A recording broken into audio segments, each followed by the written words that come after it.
Ni hao les amis, j'espère que vous allez bien, que vos familles se portent bien. Et on va répondre, chose nouvelle ce soir, à un article de Barlaman. Il y en aura eu des centaines sur nous, des vidéos diffamatoires, qu'elles viennent de la presse israélienne, française, au service du régime marocain, évidemment du Maroc. Il y a eu des milliers d'articles diffamatoires, des articles préparant une centaine d'années de prison, de torture, de viol à la bouteille pour Dounia et moi-même. Alors, Bibina voyage dans le merveilleux asile psychiatrique de Philaliland, de la Philaliland. Déjà là, je vois qu'il y a une faute de français.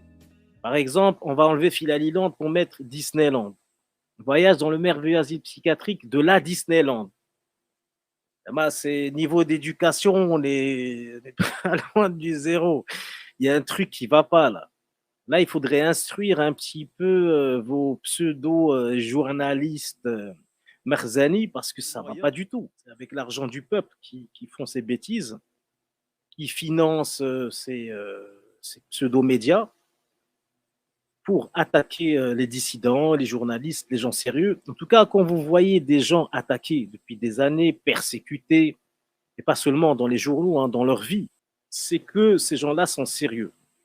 Pendant des années, vous voyez que c'est toujours constant, c'est que ces gens-là sont sérieux. S'ils ont toujours des problèmes avec l'État marocain, parce que l'on parle du Maroc, il y a d'autres pays qui fonctionnent peut-être de la même manière, mais là, notre sujet, c'est le Maroc, c'est que ces gens-là sont sérieux. Il faut faire attention aux journalistes et aux dissidents qui n'ont pas de problème. Alors là, soit c'est des agents, soit c'est... voilà, il faut faire très attention. Parce qu'un journaliste qui n'a pas de problème n'est pas un journaliste. Tous les vrais journalistes ont des problèmes, plus ou moins grands.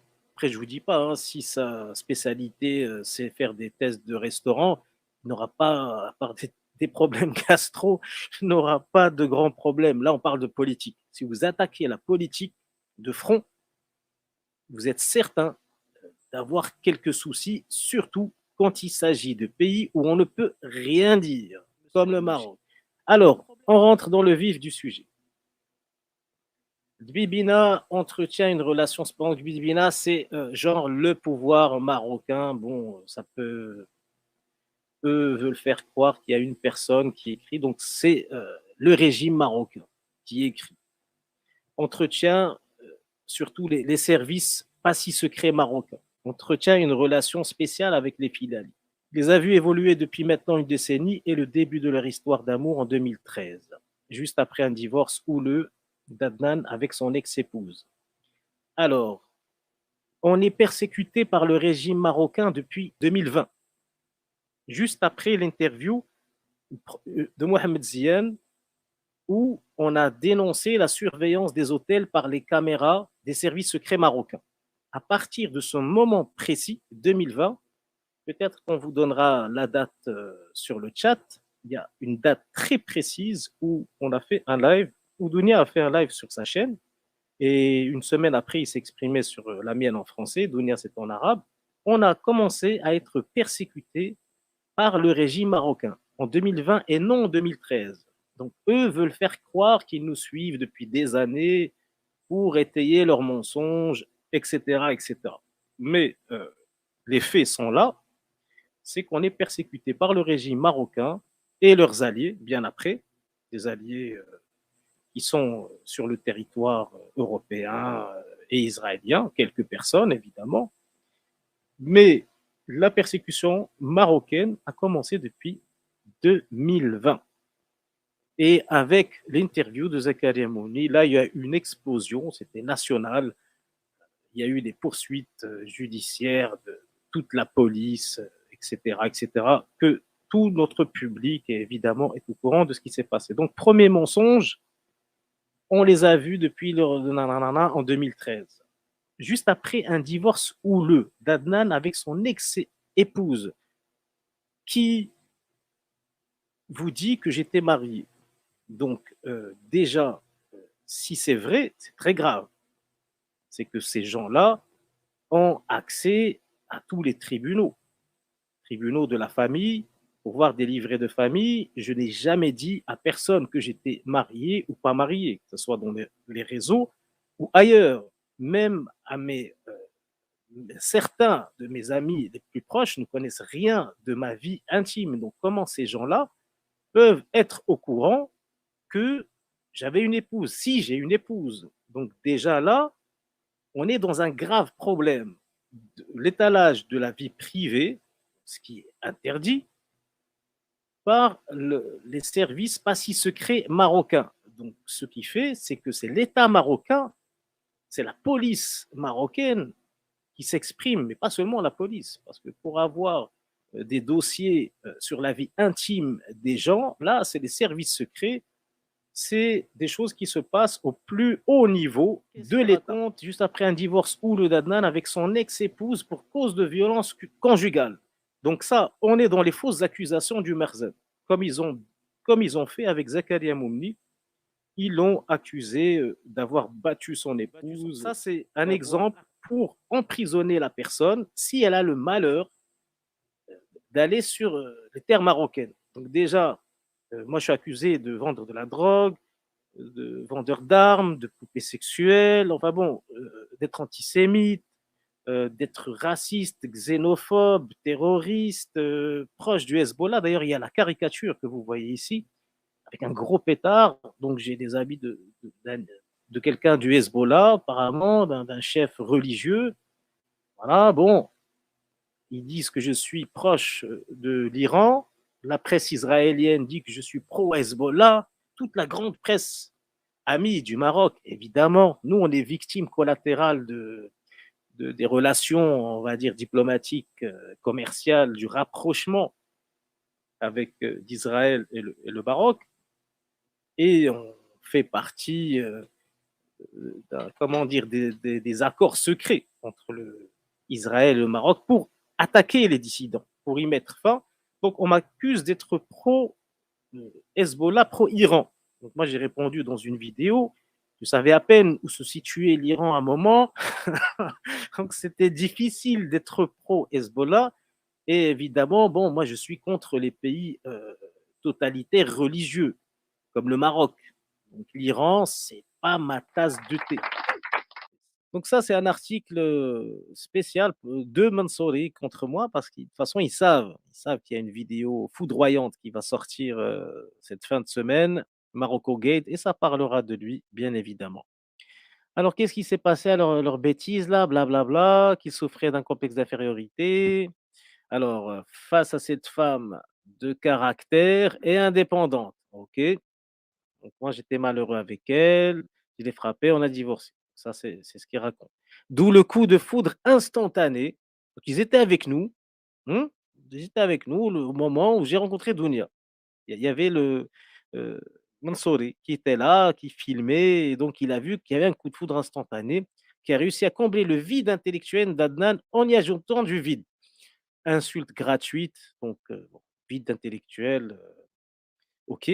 Donc si moi j'ai du vide intellectuel, eux, ils ont du vide intersidéral. Pour dire autant d'âneries, d'insultes, de fausses accusations en si peu de mots, de lignes. Et oui, chez Adnan, il y a du courant d'air entre les 2 oreilles. Ah, comme c'est drôle.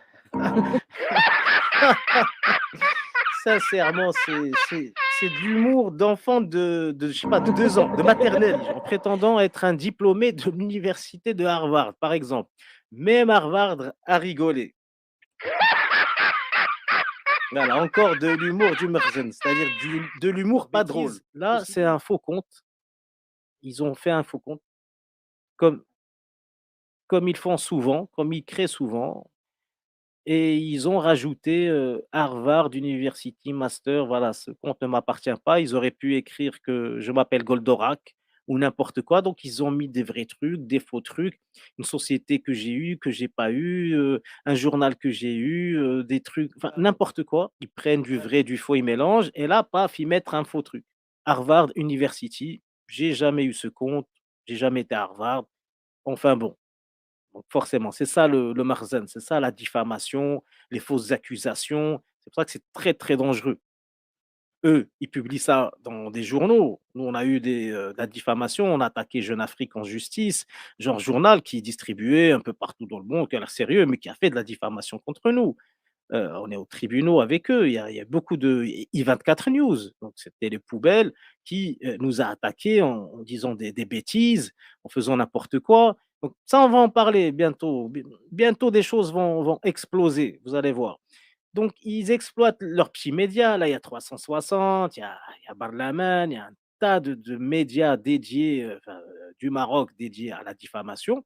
Et là, ce qui est nouveau avec nous, on est les premiers à avoir été diffamés, c'est-à-dire par des médias israéliens. On en a déjà parlé, on va en reparler. Mais nous, on est diffamés par des médias, mais du monde entier. Il y a des journaux maliens, des journaux de C'est partout dans le monde. incroyable. En tout cas, on va se concentrer sur cet article-là.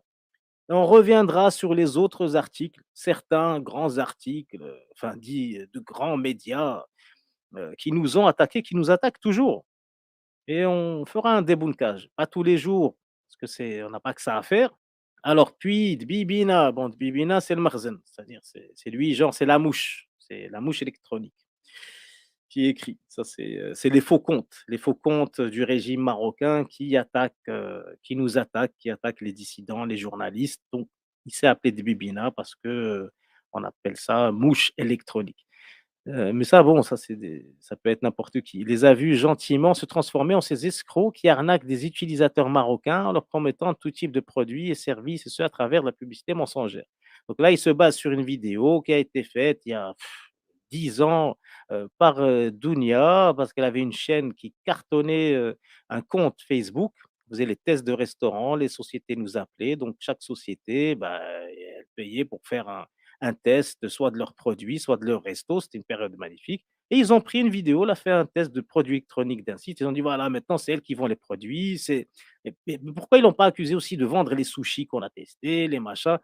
Et je dis aussi qu'en parallèle, on avait nos journaux, c'était un loisir. On avait déjà des journaux pendant 10 ans au Maroc, et ça, on en parlera aussi dans une autre vidéo. Donc, ils prennent une partie de vrai, une partie de faux, ils inventent une histoire. Ils font tout un délire autour pour, encore une fois, faire de fausses accusations, pour avoir des condamnations quand on rentrait au Maroc, pour nous diffamer, pour faire des problèmes dans le pays où on est. Et je rappelle, encore une fois, qu'on est réfugiés politiques à cause de toutes leurs bêtises.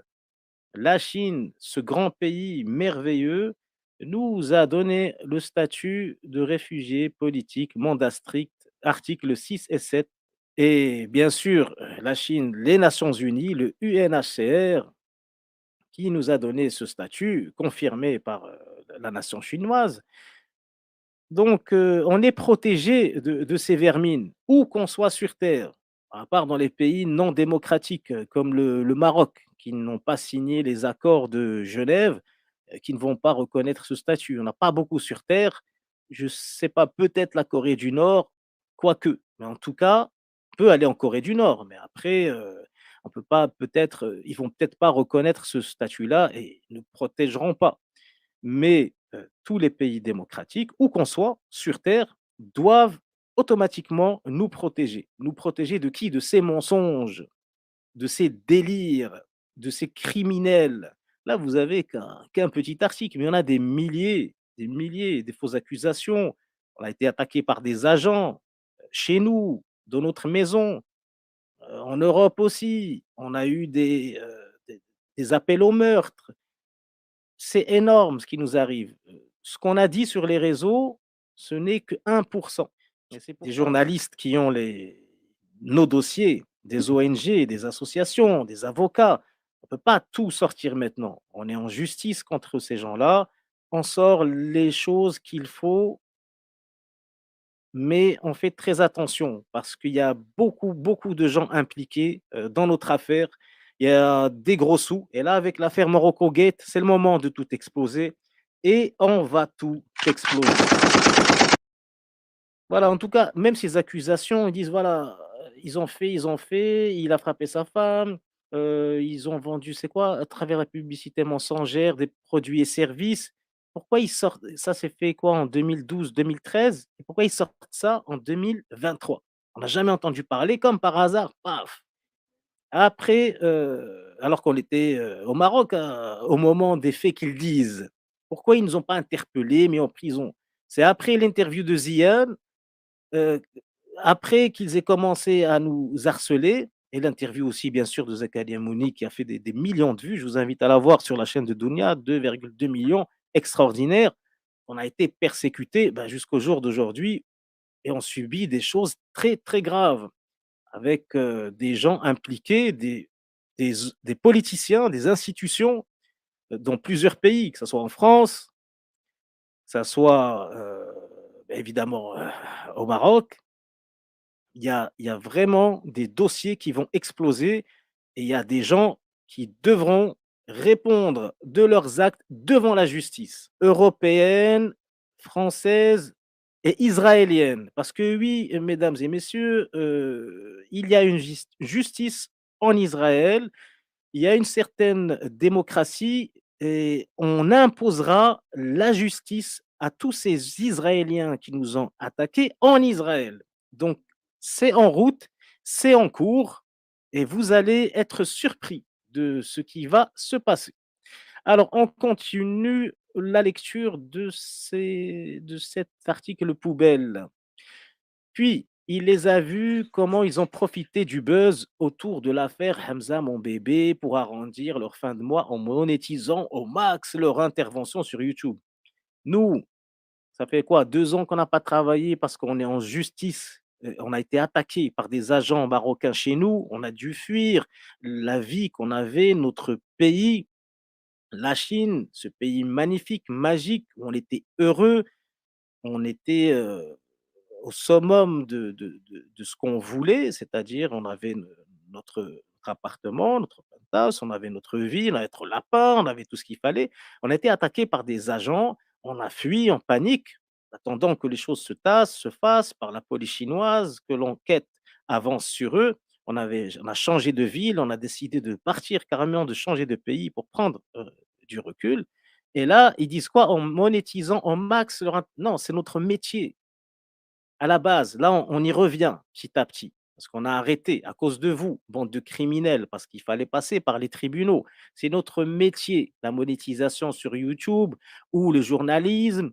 Vous comprenez, les réseaux, les médias, il faut vous mettre dans la tête que c'est notre travail. Et vous êtes mal tombé, parce qu'on est là H24 pour vous répondre désormais, pour ensuite les voir se transformer en ces haineux antisémites. Bon, là, on a fait la quenelle, oui, à une période où il n'y avait aucune connotation antisémite.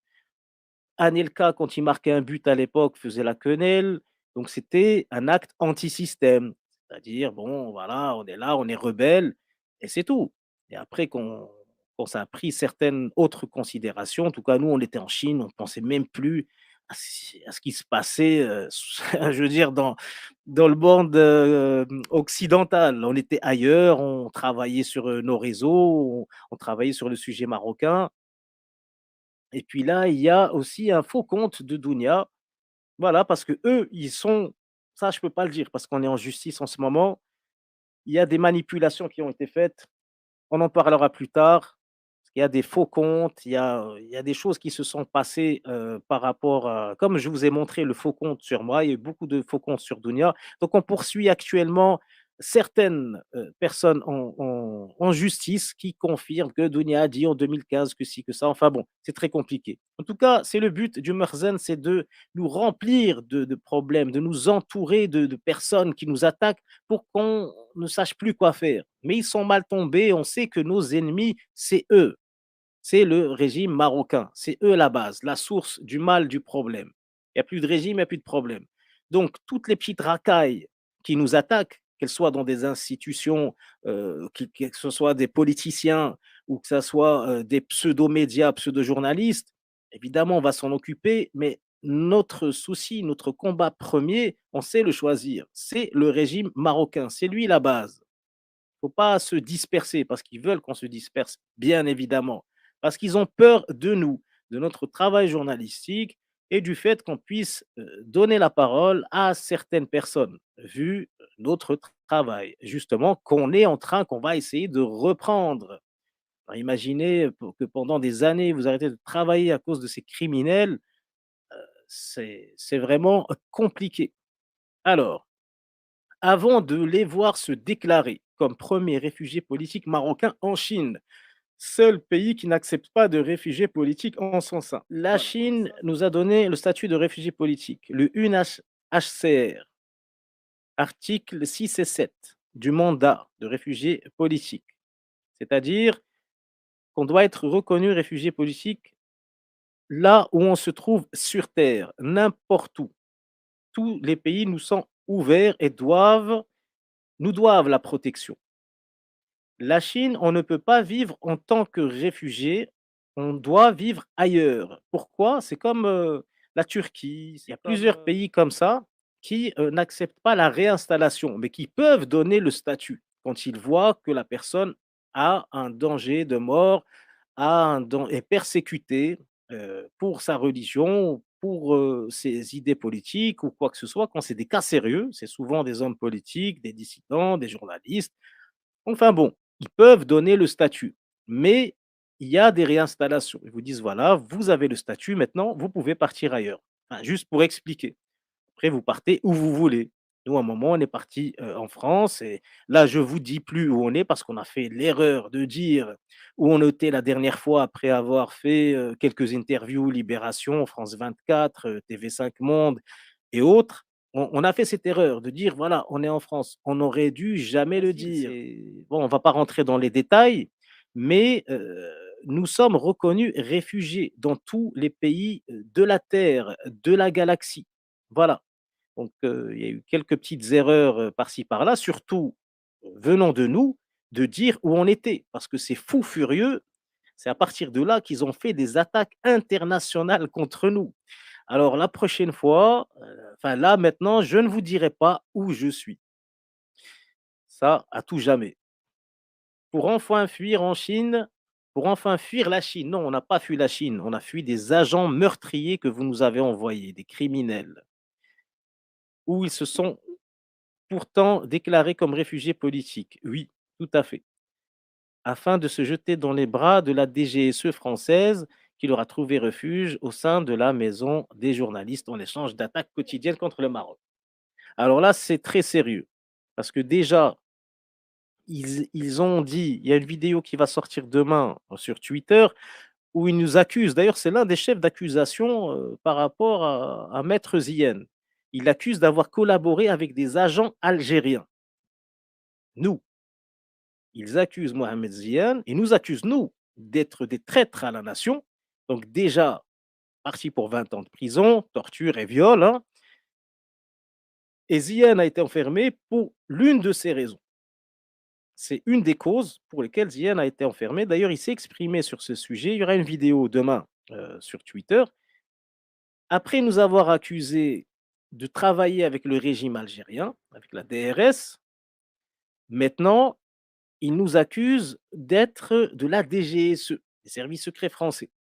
Bah, la prochaine fois, ça sera le Mossad, d'accord. Il y a les services russes, les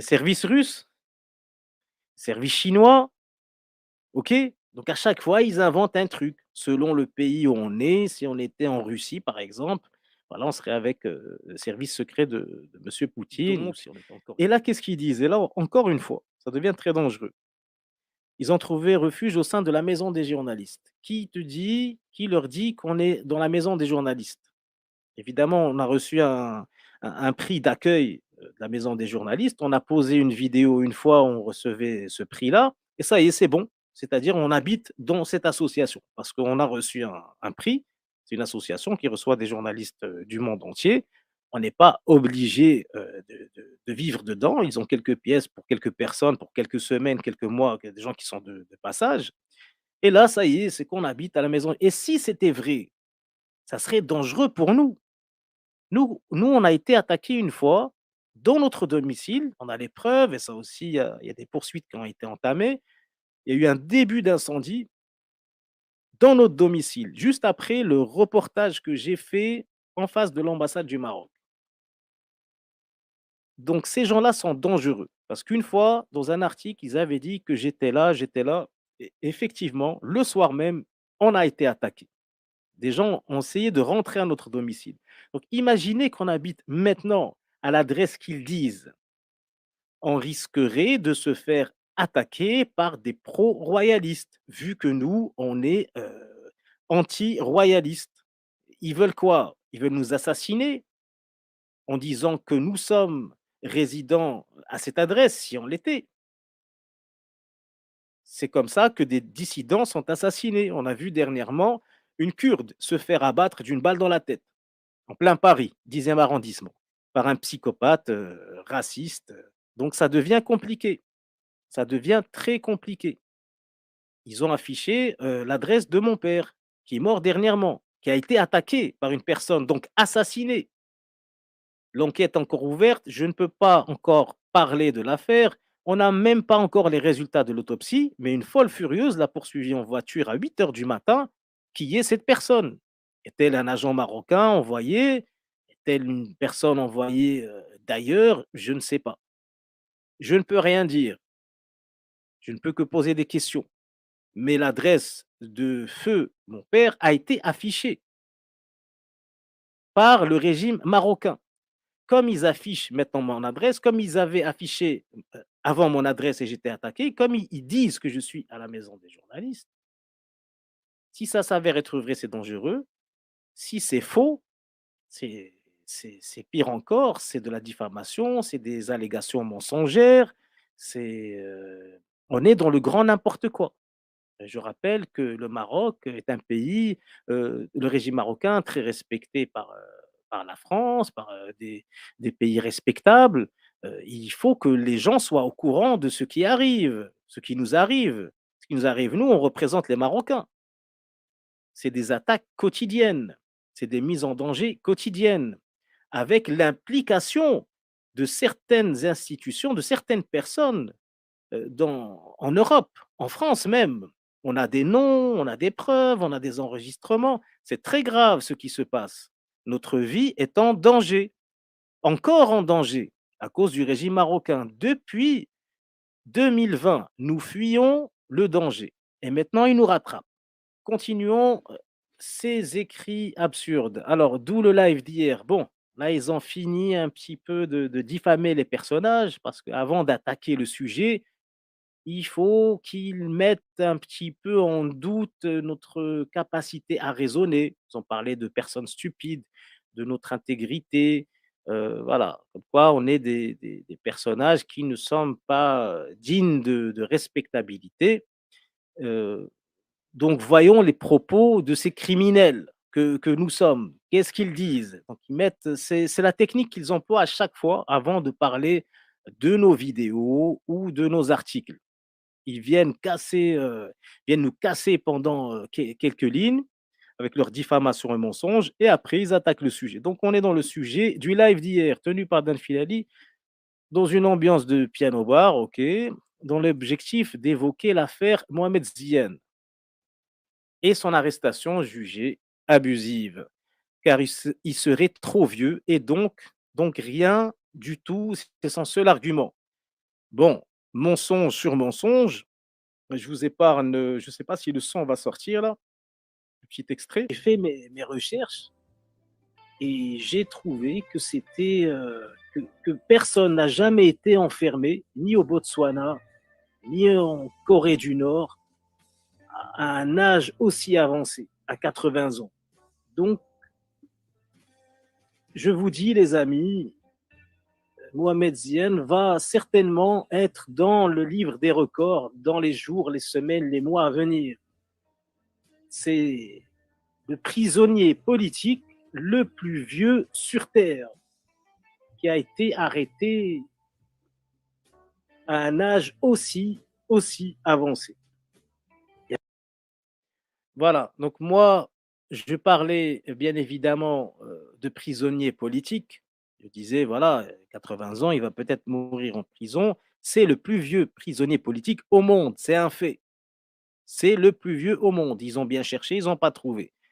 C'est pas un simple prisonnier, c'était pas un nazi qu'on a enfermé ou un criminel, c'est quelqu'un qu'on a enfermé pour sa liberté d'expression. Voilà tout. Donc c'est ignoble. Déjà qu'on enferme un gamin de 15 ans, comme ils ont déjà fait, de 14, 15 ans, de 20 ans, de 30 ans, mais un homme de 80 ans, détruire sa fin de vie, c'est juste ignoble. C'est juste ignoble. Donc l'argument, c'est comment un État peut enfermer un quelqu'un qui s'exprime, enfermer quelqu'un pour sa seule liberté d'expression, surtout à 80 ans, un ancien ministre des droits de l'homme. Ça veut tout dire.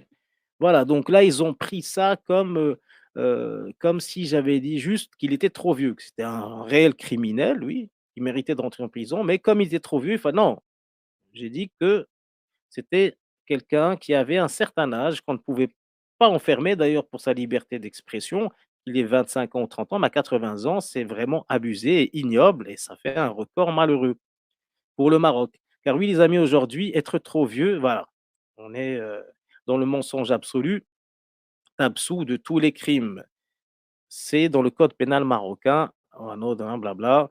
Alors, selon Dounia, qui il faut le voir pour le croire a appelé son époux afin d'intervenir dans le live, oui, vu qu'il n'y avait personne d'autre. Non, non, il y avait beaucoup de gens qui ont intervenu après. Donc, en gros, ils se tapent des délires à deux.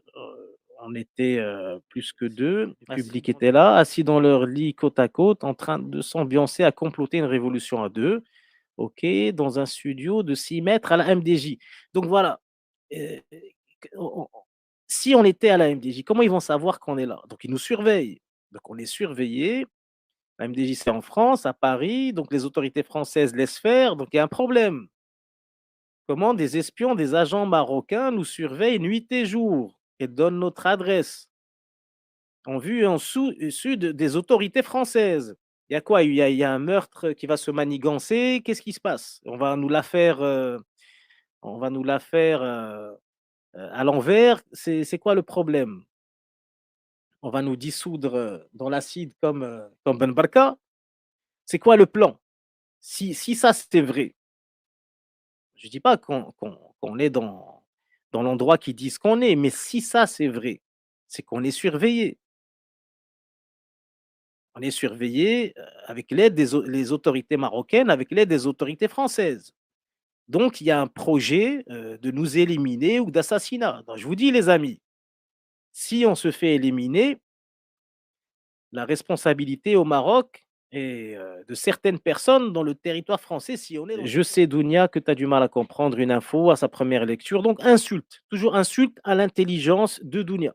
Quoi, elle comprend rien, ni à sa deuxième ou troisième, et que Adnan n'est pas vraiment le profil adéquat pour t'aider dans ce sens. Encore une insulte. Donc on est deux abrutis qui ne comprenons rien. Voilà. Libéré, lui, c'est un criminel. Mohamed Zian n'est pas un criminel. Donc là, le Merzen veut faire le parallèle, veut faire le lien entre ce criminel, ce tueur en série, et l'ancien ministre des droits de l'homme, quelqu'un qui est en prison pour sa liberté d'expression, en partie aussi pour nous avoir fréquentés, pour être passé dans nos émissions, parce qu'il s'est exprimé chez nous. Enfin voilà, c'est assez incroyable ce qu'ils essayent de passer comme message. Évidemment que tout le monde comprend que c'est du mensonge, à part les gens de mauvaise foi, évidemment, qui peuvent utiliser ces arguments contre Ziane, contre nous. Là, dans un tribunal au Maroc, ça passe. Ziane, le seul lit qu'il a été obligé de garder, c'est celui qu'il a partagé avec sa cliente ayant fui la justice, Wahiba Kharchesh. Donc voilà, c'est vraiment obscène. Là, ils mettent, d'après de toute façon toute la famille Ziane, photomontage qui a circulé. Notre affaire a commencé avec ça, avec l'affaire de Wahiba Kharchesh et de Maître Ziane, avec la surveillance, l'espionnage dans les hôtels. Les hôtels marocains sont surveillés par la police marocaine, par les services secrets. Et Mohamed Ziane a été traqué. Donc, ils ont fait une vidéo montage qui a été diffusée dans tous les médias marocains où ils ont essayé d'humilier Mohamed Ziane parce qu'il avait un succès fou à l'époque des élections. Lui, il croyait pouvoir certainement être Premier ministre parce qu'il était ultra, il l'est toujours, ultra populaire. Et pour le casser, pour casser sa réputation, ça n'a pas marché d'ailleurs, ils ont diffusé des images nues de lui. Mais le problème, c'est que enfin, ça, c'était un montage, d'après Maître Zien. Mais ce qui n'était pas un montage, c'est les photos de Wahiba Kharches et de sa fille. Elle a bien raconté qu'elle a été filmée nue avec sa fille, qui était mineure à l'époque, pendant des jours, parce qu'elle était dans cet hôtel. Et ça, c'est criminel. Et c'est ce qu'on a dénoncé. Et c'est pour ça qu'on est persécuté. Enfin, pour ça et pour d'autres choses, mais c'est le début de notre affaire. On était les seuls, avec Dounia, à oser parler de cette affaire. Aucun média marocain ne pouvait, évidemment, par crainte. Et nous, en Chine, tranquillement, on pensait qu'on était protégés. Jusqu'au jour où nous ont envoyé les agents pour nous éliminer. Alors, pour eux, c'est normal de réafficher leur photomontage de Zien, cet homme de 80 ans nu. Pour eux, c'est normal. Zien, le seul lit qu'il a été obligé de garder, c'est celui qu'il a partagé avec sa cliente et enfui la justice, Wahiba Kharchesh, qui a été représenté par Maître Zien, qui a été attaqué sexuellement, qui a fui des tentatives de viol, de persécution sexuelle, de harcèlement sexuel de ses supérieurs. Et ses supérieurs n'ont pas accepté que Wahiba s'exprime sur le sujet, et sa vie était en danger au Maroc. Elle a dû fuir pour l'Espagne, puis vers les États-Unis, où elle est actuellement, je pense, réfugiée. Donc voilà le Maroc, voilà le Maroc, voilà le régime marocain, pas mon beau pays, le Maroc. Le régime marocain, le régime actuel, policier, voilà de quoi il est capable. Après, quand tu lis bien, si tu sais lire, il y a écrit ayant déjà purgé les trois quarts de sa peine. Zien vient de finir son premier mois, il lui reste au moins une trentaine à purger pour entrer dans les comptes. Donc voilà, on en reparlera en 2025 si la France ne vous a pas expulsé, toi et ton époux, entre-temps. Alors déjà, qui te dit qu'on est en France? C'est pas parce qu'on est venu de Chine en attendant que l'enquête se fasse, on est enfui, euh, paniqué, vos agents qui voulaient nous assassiner sur les terres chinoises, qu'on va rester toute notre vie en France. Et personne ne peut expulser des réfugiés. On est réfugié à vie, où qu'on soit, en France, à part dans les dictatures comme la vôtre. Malheureusement, le régime marocain actuellement est une pure dictature. Oui, chez vous, on peut avoir des problèmes, mais pas en France et pas dans les pays démocratiques qui se disent démocratiques en tout cas.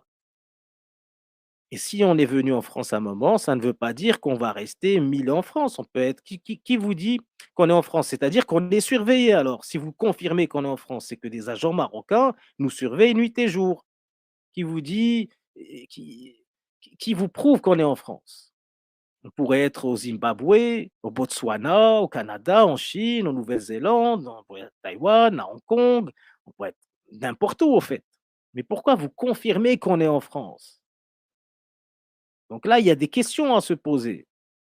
Et qui vous dit qu'on est en France? Mais là, vous confirmez, vous êtes en France. Si la France ne vous expulse pas, toi et ton époux entre-temps, qui vous dit qu'on est expulsable? Nous, on sait qu'on est réfugiés politiques, tout le monde le sait. Les journaux, les grands journaux le disent. C'est des gens qui ont la preuve, qui ont vu les documents, nos documents de réfugiés. Tous les pays signataires doivent automatiquement reconnaître notre statut. C'est ça un réfugié politique. Mandat strict, article 6 et 7. D'accord? Bon. Donc là, il y a une petite leçon par rapport à la loi, mais ils veulent faire croire aux gens qu'on risque de se faire expulser, qu'on n'a pas le statut, parce qu'ils ne veulent pas accepter que l'ONU nous ait donné ce statut qui nous protège contre ces criminels.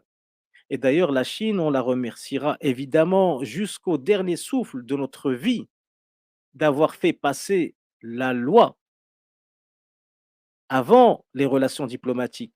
Parce qu'on lui a proposé à la Chine un échange avec un Ouïghour à un moment. Là, les articles vont ressortir. En même période où on était en Chine. La Chine a des intérêts très forts en Afrique. Maroc, qui est la porte de l'Afrique. La Chine a des intérêts énormes dans toutes les villes marocaines. Elle a même une ville au nord du Maroc, vers Chaouen, une ville complètement chinoise, à Casablanca. C'est la Chine qui gère un peu le commerce à Casablanca. Et pourtant, elle nous a donné l'asile politique. Donc, dans notre cas, la démocratie s'est appliquée. Les lois internationales, dans notre cas, ont été appliquées de A à Z. La Chine n'a pas préféré ses relations diplomatiques avec le Maroc, elle a préféré respecter les lois internationales et onusiennes. Donc, à un moment, dans notre cas, dans mon cas, celui de Dounia, dans mon cas, à moi, Adnan Filali, je dis merci à la nation chinoise d'avoir respecté les traités internationaux. Bravo et merci à cette belle et grande nation qui nous a protégés de la persécution et d'une mort assurée. Merci à cette belle nation et je le dirai jusqu'à la fin de mes jours. Dans tous les cas, cette excuse d'âge est tout à fait bidon. Pétain a bien été jugé à ses 89 ans à la fin de la Seconde Guerre mondiale. Alors là, on compare quelqu'un qui a collaboré avec les nazis à Mohamed Ziyad. Pour conclure, voilà, on arrive, Dounia, on arrive, il y a sa vidéo qui sort dans quelques minutes. Pour conclure, les Filali ont fait appel aux mouches du DRS algérien venus nous proposer leur solution pour un meilleur Maroc. Alors, on a celui qui veut carrément qu'on attaque le Palais Royal à la date anniversaire du 20 février. Il doit faire partie de la fraction radicale de la junte. Lui, le genre préféré du mouvement Mafakinch et blablabla. Et blablabla. Conclure les Filali, voilà, donc les mouches du DRS, ils disent comme on est des agents algériens, mais juste avant, on était des agents français. Ils se contredisent dans leur propre article. On passe d'agents français à agents algériens à agents français. Enfin, c'est quand ça les arrange, on est antisémite. Quand ça les arrange, on vend des armes, on vend de la drogue. Quand ça les arrange, on est des traîtres à la nation. Quand ça les arrange, on est. C'est quoi? Ils ont sorti quoi? On fait de l'inceste, on vend des poupées sexuelles, on vend des produits de contrefaçon, on fait ci, on fait ça. Enfin, il y a tellement d'accusations. Je sais pas, on a une catégorie on a plus d'une trentaine de catégories de chefs d'accusation, de diffamation. Bon, là, ils se sont limités à agents du DRS et à agents français. Enfin, non, faut surtout pas dire que les Filali sont des agents du DRS. Ah, encore, ça n'arrête pas. Donc là, c'était agent français, c'est redevenu DRS, ce sont juste les faire-valoir du DRS. My bad anyway, si l'objectif, comme tu dis, est de provoquer une révolution afin que tu puisses rentrer à la maison et profiter de ta famille avant qu'il ne soit trop tard. Avant qu'il ne soit trop tard, sur quoi? Déjà, il y a c'est de la folie. Nous, il y a mon père qui est mort dans des circonstances très bizarres dernièrement. Il a été attaqué par une femme à 8 heures du matin. Est-ce que c'était un agent marocain? Est-ce est-ce qu'il a été piqué pour qu'il meure ou quoi que ce soit? C'est bizarre. Enfin, il y a quelque chose de très étrange, même dans cette phrase, avant qu'il ne soit trop tard. Pourquoi? Ils veulent évoquer peut-être le meurtre de mon père. Est-ce que mon père a été tué par ces gens? Je ne sais pas. Je ne peux pas accuser personne. Enfin, je ne peux. Là, à l'heure d'aujourd'hui, il y a une enquête qui est ouverte de ma part, qui est en train de se faire au Maroc avec certaines personnes. Et on attend aussi que la police marocaine statue et nous donne ses résultats. On n'a pas encore donné pour l'instant. Et on n'a même pas les résultats de l'autopsie. Et là, il parle de ma famille et il dit profitez de ta famille avant qu'il ne soit trop tard. Vous Si vous avez tué mon père, vous voulez tuer peut-être d'autres personnes? C'est ça que vous voulez dire?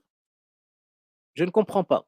Je ne comprends pas cette phrase. J'ai essayé de la comprendre tout à l'heure, j'ai lu rapidement, mais je n'arrive pas à comprendre. Qu'il ne soit trop tard pour nous, vous cherchez peut-être à nous assassiner avec certains collaborateurs. Pourquoi? On est traqué par vous, par vos services, peut-être d'autres services, c'est quoi?